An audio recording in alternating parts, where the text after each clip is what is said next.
Conference ప్రశంసలు బ్రహ్మకుమారిస్ నిర్వహించిన ప్రజా సంబంధాలపై రాష్ట్ర స్థాయి కాన్ఫరెన్స్కు హాజరైన వారందరికీ మీరుకు కృతజ్ఞతలు తెలుపుతున్నారు. కాన్ఫరెన్స్ అంశం శాంతి మరియు సామరస్యాన్ని పెంపొందించడానికి ప్రజా సంబంధాలు. జూలై 20వ తేదీ ఉదయం 10 గంటలకు బీబీ నగర్ సమీపంలోని సైలెన్స్ రిటార్ట్ సెంటర్లో ఈ కాన్ఫరెన్స్లో జాతీయ పిఆర్ నిపుణులు, పిఆర్ అభ్యర్థులకు శిక్షణ మరియు ఐక్యత మరియు సామరస్యాన్ని ప్రోత్సహించడంలో పిఆర్ పాత్రపై చర్చలు జరిగాయి.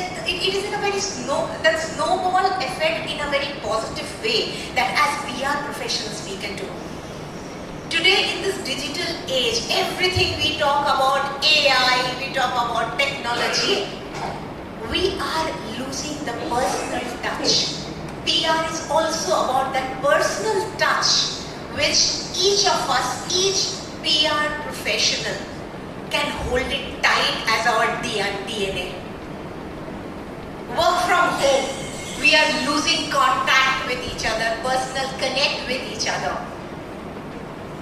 Then our role as communicators, we should see how we should mitigate that risky situation, I would say. Because with any development and technology advancement, which is very required for progress and development of the world, of the society, लेकिन उसका side effect भी तो है. So as PR professional, it is our duty to maintain that. ये बहुत ज़रूरी है. We are ourselves are strong weapons. Now that weapon, we can use it in a positive way, we can use in a negative way, but we have to use it in the most effective and positive way to see that the society has that peace and trust, as our distinguished guest of the dais said, that exists. That is very, very important. Another very, very important aspect in this social media age, we get influenced a lot by whatever we see, whatever we learn. Many times we see fake news going around, unnecessarily disturbing the communal harmony of the, across geography. As PR professional, again, it is our duty to see how we use the social media platform, whether it's a boon or a bane, it depends on us. Whether someone said that we should respond, I think Babuji Garu said we should respond and not react. So the response should be very, very balanced, with a balanced state of mind, and see to it that the communal harmony or any negative, we don't fall prey to any negative effect or adverse effect which can influence the society or the public at large in a very bad way, negative way. That is our duty. We don't know the strength. We don't know the strength the PR professional have. Even I with my experience yet to unleash the right essence of PR, the strength of public relations. విశ్వశాంతి అని కూడా చెప్పుకోవచ్చు. మనుషుల శాంతి ఉండటం లేదు. దానికోసమే బ్రహ్మకుమారిస్ సంస్థ నిరంతరము పనిచేస్తుంది. దాదాపు 140 దేశాలు. అందులో బాగా డిస్టర్బ్డ్ కంట్రీస్లో కూడా పనిచేస్తున్నది. అది చాలా ఇంపార్టెంట్. ఎక్కడైతే అల్లజడులు జరుగుతున్నాయో, యుద్ధాలు జరుగుతున్నాయో అలాంటి చోట కూడా పనిచేస్తున్నారు. ఇవాళ 195 దేశాల్లో ఉన్నాయి మన ప్రపంచంలో.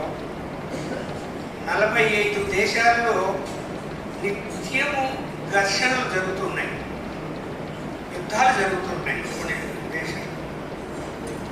అలాంటి పరిస్థితుల్లో బ్రహ్మకుమారిస్ అనే సంస్థ నిబద్ధతతో పనిచేస్తూ ఉండటాన్ని మనం ఖచ్చితంగా అభినందించాలి. మనము మీడియా వరకు వచ్చేసరికి అందరికంటే ఎక్కువ మనకు శాంతి కావాలి. ఎందుకంటే మన మైండ్ ఎప్పుడు డిస్టర్బెన్స్లోనే ఉంటుంది. రాజకీయాలు అలాగే ఉంటాయి, సమాజంలో సంఘటనలు అలాగే ఉంటాయి. ఇంటిని మర్చిపోతాం, పిల్లల్ని మర్చిపోతాం, స్కూల్కి వెళ్ళారా వచ్చారా లేదా, అన్నం తినారా లేదా అని కూడా. దీనికి టైం అంటూ ఏమీ లేదు, 24 hours పనిచేయాల్సిందే అవసరమైనప్పుడల్లా.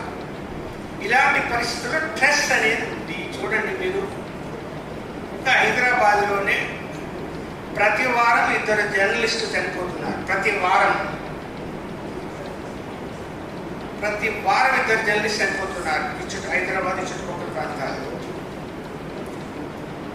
కొన్ని వాళ్ళు ఏమైనా వయసు మించిన వాళ్ళ 80 సంవత్సరాలు 90 85 ఉంటే పర్వాలేదు, 30 35 40 ఎందుకు చనిపోతున్నారు? ఎందుకు హార్ట్ అటాక్లు వస్తున్నాయి? దీనికంతా కారణం కనీసం ఒక 10 నిమిషాలైనా మనము ఇంట్లో కానీ అవకాశం దొరికిన స్థలంలో చోట కానీ మనం కూర్చొని శాంతి మంత్రం ఏదైతే ఓం శాంతి ఉందో అది మనం చేయగలిగితే కొంత మన మైండ్ ఫ్రెష్ అవుతుంది. ఇది అందరూ మర్చిపోకూడదు, ప్రత్యేకించి జర్నలిస్ట్.